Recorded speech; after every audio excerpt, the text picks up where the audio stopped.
We moved from here down into a bigger house called the foreman's house because my dad became the foreman of the Glen. And as I got older, I had a bike, but I used to go into the barns and I used to go up into the hay loft, and I used to do, yeah, I really wasn't supposed to do that, but I used to have a lot of fun, yeah. And I used to like to play with the bulls, and I even tried to ride cows. Don't ever try. You won't get on one. But we had a lot of fun. We used to play baseball in the fields, and all these fields always had cows in them, and we were always among the animals. And I collected rocks. I went swimming in the big pond. I did all kinds of things. It was great. It was really a wonderful place to grow up, and there were many, many things to do. Oh, I can remember one thing. One of the things that we did, because there's a lot of wooded area around here, and as you come along the access road between Sandy Point and this road here, there's a lot of woods, and in that woods was a stream, a mill stream that came from St. Mary's Pond, which is up on Union Street, through under East Main Road and under part of these fields that go down, and it ran straight through into the small pond where what was called the office, where the bookkeepers worked, and in that pond down a waterfall, and then the big waterfall that went into the mill pond that we're talking about. And in the woods, you could walk straight down to the river. And there were 7 bridges built by someone, little log bridges through the woods that took you over the different places where that little stream ran that emptied the bridle path, and it emptied into the Sakonnet River down here. And I used to walk my boyfriends through there. And we had 7 bridges, but then at one time there became only 6 bridges. I don't know how. That's a slice. Yes.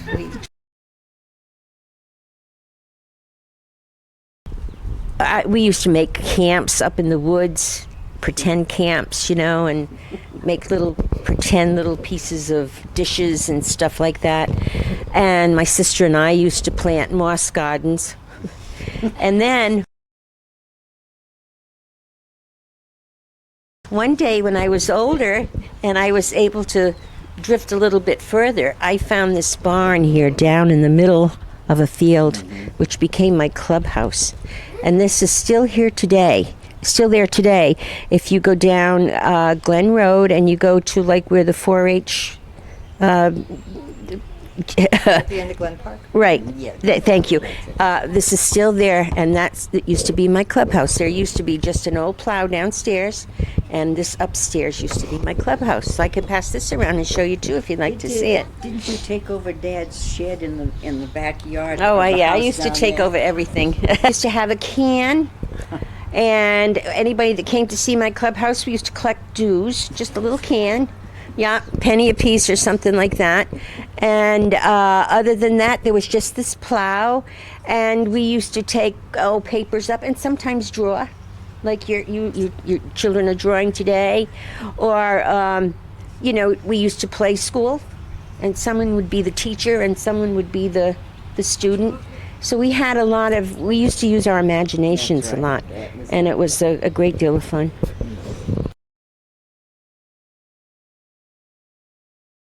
My sister had a little 2-year-old boy, and was she living here? No, she was not. She came out to visit, and Robbie was here.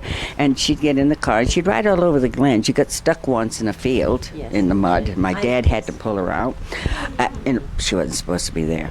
And also, something that you must never do, she would... She told me not to tell you this, but she would, I don't know if it was here or, no, it was here. And she'd ride along East Main Road, go along past the state police barracks, down Glen Road. And she was not supposed to do that. Now and then, some of the cows used to get out of the fields or something, and my dad would call the herdsman, and usually they were able to obviously get them back into the field, but that was funny because every once in a while you'd be driving along and there would be a cow in the road, and you'd think to yourself, I don't think a cow belongs in the road, Maybe he's lost his way or something. But they were usually able to get them back in the field. I'll tell you another quick interesting story about cows and all. When I was a little girl, they used to move the cows from field to field, and the only way they had to do it was to bring them down through the roads and what have you. So my dad would tell my mom, we're going to stampede the cows today. Yeah, that's keep the girls inside. So we'd have to stay in the house, and all of a sudden you'd hear this, and you'd look out, and there would be the cows going from one field to another, and it was quite interesting. But they had to move them from field to field so that they would, be able to eat the grass and whatever else they ate.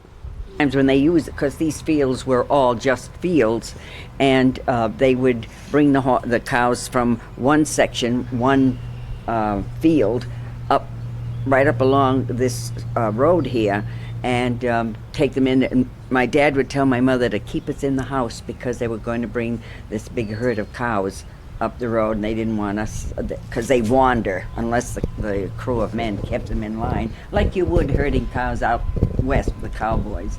And there was gates right there that would let them into the fields. And my sister Barbara was deathly afraid of the cows. But my dad used to say, we're going to stampede the cows today. That's what he used to say. Mm-hmm. And you could hear them, bloop, bloop, bloop, bloop, as they, because they were huge herds. And somehow or other, the herdsmen and what have you used to get them wherever they were supposed to go. Once in a while, there'd be one that would wander. Well, they might stray, into an open space, but they always got them up there in the field. Amazing.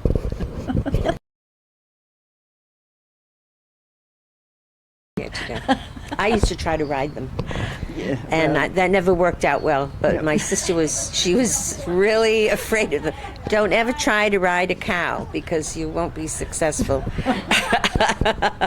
I was never afraid of any of them. There used to be huge bulls too in the fields with the cows. We had to walk up this driveway up to the main road to get the school bus.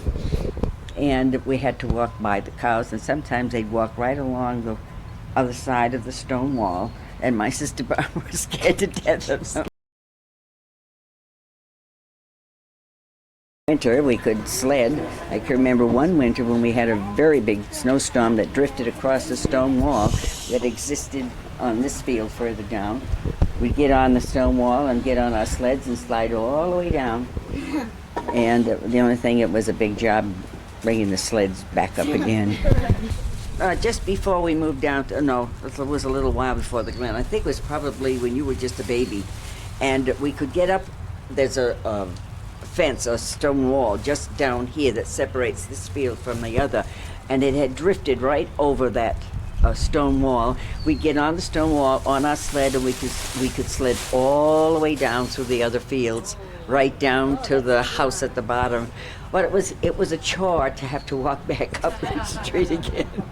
But that was our fun in the wintertime.